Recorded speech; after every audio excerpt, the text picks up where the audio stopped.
Hi, I'm Jack. I'm Sydney. And we're both UVM students who love RuPaul's Drag Race. I've seen most seasons, but not all. I've seen all of the US seasons. Now there's UK, España, etc. I'm still getting to all of those. So today we're going to discuss how RuPaul's Drag Race has evolved as LGBTQ rights have progressed in the US. But we're specifically going to talk about increased recognition and legibility of queer people has forced drag into the spotlight, but has also led to heteronormative beauty standards within the Drag Race community. Definitely. Okay, so just to give our viewers an idea of what the show is, could you just explain to them how it works and what the concept is? Yes, so there are basically, give or take, 13 queens, and they're all competing for a cash prize of $100,000. They go through multiple challenges, and one person goes home each week, and yeah, it's a very great show. So when we are talking about recognition in this case, we are talking about recognition by the government and how citizens obtain their rights, and this is very influential in the LGBTQ movement because as the government started recognizing them more, they started to gain more rights. Similarly, when we're talking about legibility, we're going to be talking about normative trans identities, and this is including attractiveness, passing as cisgender, and not non-binary identities. Examples, just to make it clearer for you, would be Laverne Cox and Hunter Schafer, both of which are trans women who are passing by society's standards. And this is going to be more important later on in the podcast as well, as we talk about Drag Race and how it has moved into a more mainstream heteronormative space.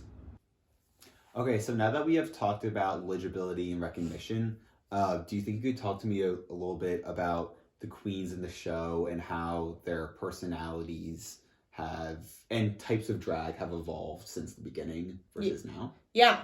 So this show has been going on for over a decade. Yeah. So there's been a lot of time in terms of like transformation as well as tradition, right? So there have been, the format has stayed the same, I would say. It's still queens are coming for a cash prize and doing challenges, right? Yeah.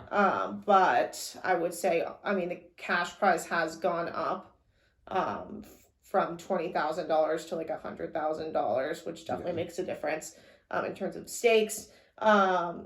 There's definitely different styles of drag that have come in and out in terms of like how successful queens are on the show, in terms of like campy or just different styles, right? And then I'm trying to think. Would you say that it has moved more to how like modeling in like the model world is and like that type of way, and like the fashion is more similar to like straight people? Oh, definitely. It's definitely turned more towards it, like fashion week and like very like that just makes me think of like Sasha Velour kind of, which was definitely more appealing to straight people, I would say. And even Naomi Smalls, who I feel like has kind of been the almost like kind of like similar blueprint for like queens nowadays, like very tall, long legs, skinny, and is kind of Drag Race, I feel like, has kind of been trying to chase that image. Yeah, it makes me think of like Gigi Gorgeous, like, yeah, definitely. Gigi Good? Gigi Good, Gigi Good, yeah. Good one. As the show has progressed, we have seen LGBTQ rights be expanded throughout the nation and the world. Various states have legalized marriage, and then in 2015, Obergefell was approved by the Supreme Court, which legalized marriage for same-sex couples all across the world. Even 2020 saw a Supreme Court case with that protected LGBTQ people in the workplace, which is great. It's interesting because looking at the show pre-Obergefell and post-Obergefell, you can definitely see a shift in terms of queens on the show, even like advocacy on the show. you know, even though the show has continued to advocate for different stances and places, I definitely have noticed a shift since. I mean, yeah, I mean, they've had like Nancy Pelosi on, AOC, Cory Booker, and even around that time, actually, that was 2015 was probably, I think, season 7 or 8, and then season 9 is when they had Lady Gaga on as a guest judge. And then since then, they've had really big celebrities, especially really big pop stars. Definitely. In the first premiere episode, like season 9 had Lady Gaga, season 10 Christina Aguilera, right. Season 11 Miley Cyrus, season 12 Nicki Minaj, like, right. And we're on season 14 now. Right. Also, as well as like TV and movie stars, so really getting that like broad scope, a broad audience to watch of like people of all different interests. Yeah. And I was definitely noticing, you know, there used to be a trend in people being on the show in terms of like being a part of gay culture and LGBT culture, but I'm seeing more of like less of that as that's going on in terms of also who is even chosen. Yeah, like they had like Kathy Griffin on in season 2, and I feel like if you're on then, like you're like a hardcore ally. Right. Like you were right. It was not like, oh my god, I'm gonna be on Drag Race. Yeah. It was like more far and few between for sure. Yeah, and that's when season 1 actually they were filming in WoW. WoW Presents Plus is the producer of the show. Yes. They were filming in their basement on season 1. And now they're giving out... That's crazy. Like, they probably have like $1 million budget. Right. Oh my god, the budget just goes up and up and up and up. The budget. Yeah. Is there no budget this year? That's funny. Alright.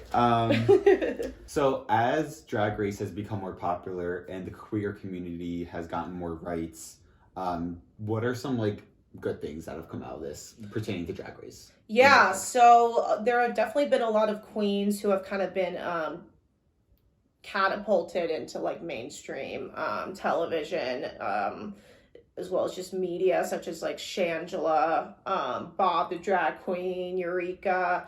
They have an HBO show, by the way, now. They do. That's like very similar to Queer Eye, where they go around to small towns and like, but they do drag instead. Clearly he likes the show. But yeah, so also we're able to see queens. You see them in movies. Shangela's in A Star Is Born.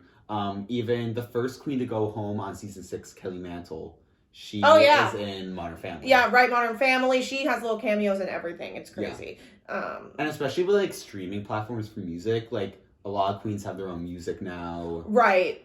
Definitely. Yeah, or can do their own YouTube shows. Like, the possibilities are, like, endless, right? Yeah, I'd say so. But I also think that, meanwhile, as Drag Race has become more popular, it has excluded certain queens from it, because now the stakes are so much higher, because you're not only competing for more money, but you're also competing in front of a larger audience, so you have to spend more money.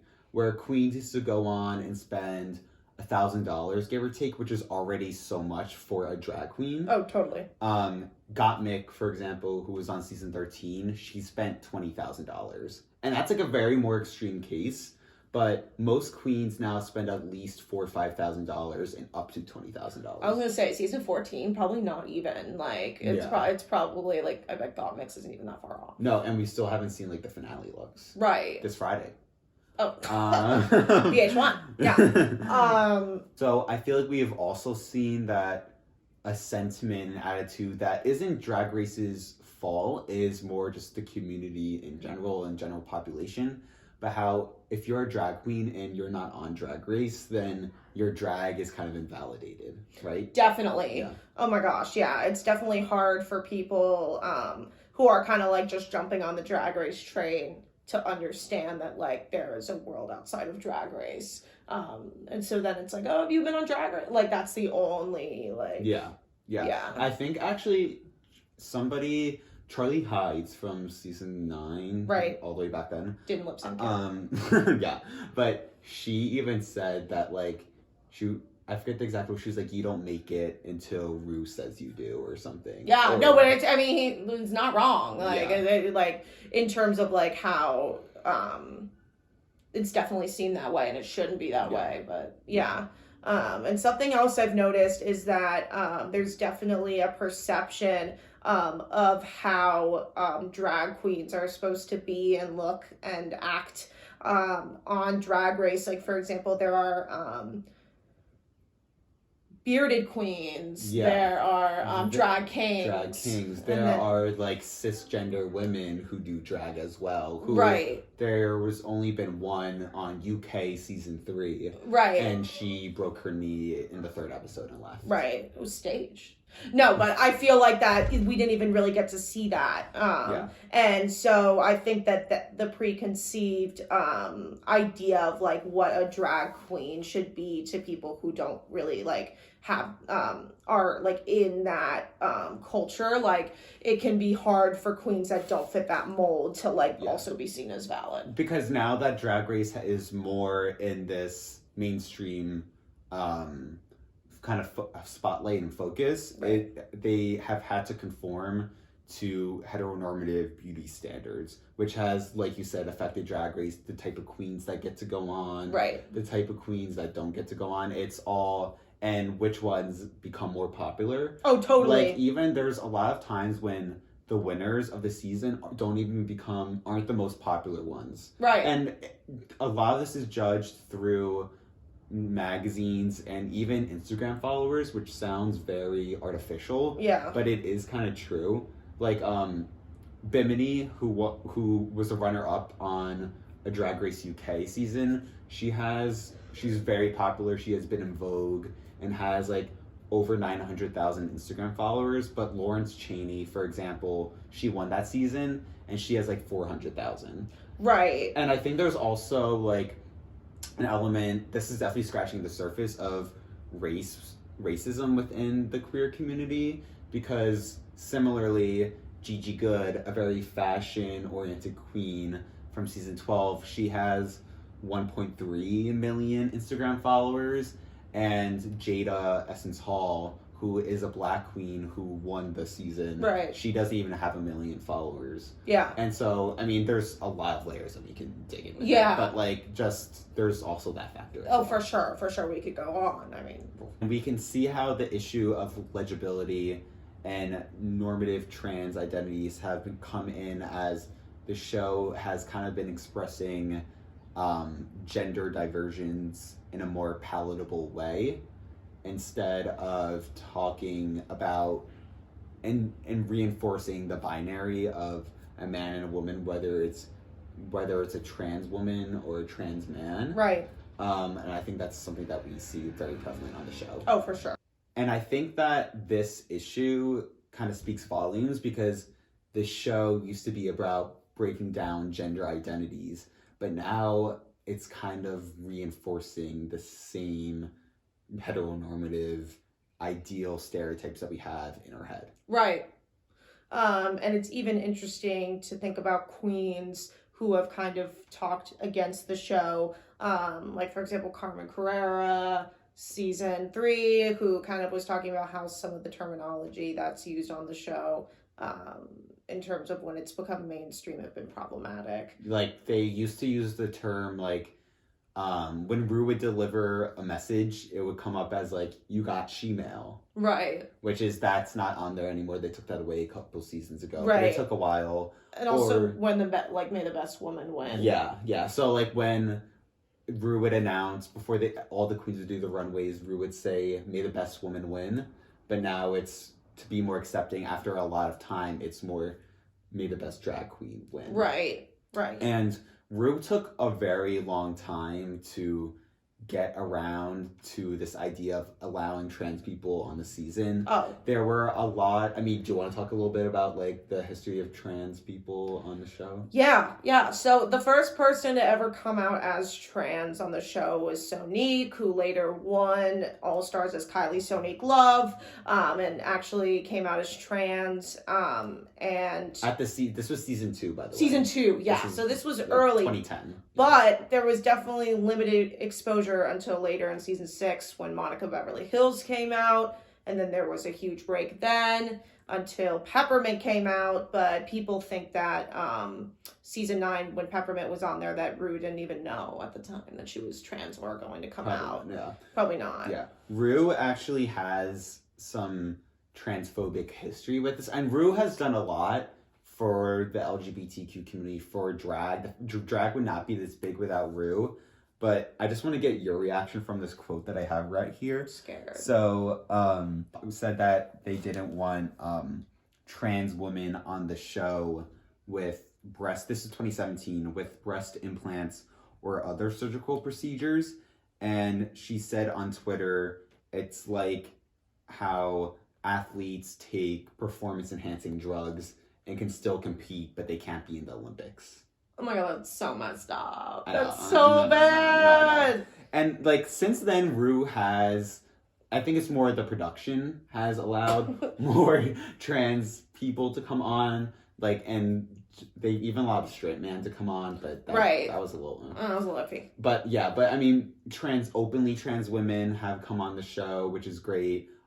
Queens from other seasons who return on the All-Stars versions, who are trans now, like Kylie Sonique, Jiggly Caliente, so many people have come on, and so they've done a better job, but it took a while to get there. And Definitely. I think it's because also it's moving into a heteronormative space, which is trying to have a difficult time of reading and understanding this issue of legibility when it comes to trans people who do not pass. Definitely. Okay, so just to give our audience an idea of what we're talking about when we say legible, popular queens of today, can you just like give them some examples? Okay, so I'm thinking Gigi Good, Bimini, Tace, Aquaria, that's a good one. Thank you, Sydney. So I'd say, yeah. Okay. And I feel like that's juxtaposed versus, like, to give you an idea of the queens who were popular when Drag Race was around, like, season 5, give or take. You have Latrice Royale. Yeah. Jinx Monsoon, Bianca Del Rio, who is a very popular drag queen. All of them are very popular, but their drag was more comedy oriented, and less about the fashion. For sure. And there is an argument that can be made about that drag queens who are funny are still very popular today in Trixie Mattel's case, because she's probably, aside from RuPaul, she's probably the most mainstream, well-known drag queen. For sure. And I think that's because she brings her comedy to a space that is more mainstream, like YouTube. Right. And she also does have, like, I mean, I love her, no shade, but she has a more straight person sense of humor. Yeah. And, like, just, like, I don't know, like, I feel like the people that I know that, like, love her are straight. Yeah. And I also think she also still does appeal to heteronormative industries, like her makeup industry. Oh, for sure. And a lot of drag queens have found success in that area because they're amazing at makeup. But it's also another example. Right. I would say that, like, industry would say that she's more, like, marketable. Yes, definitely. Yeah. So after this discussion, I think we can definitely see that RuPaul's Drag Race has definitely helped and hindered drag in the queer community in general.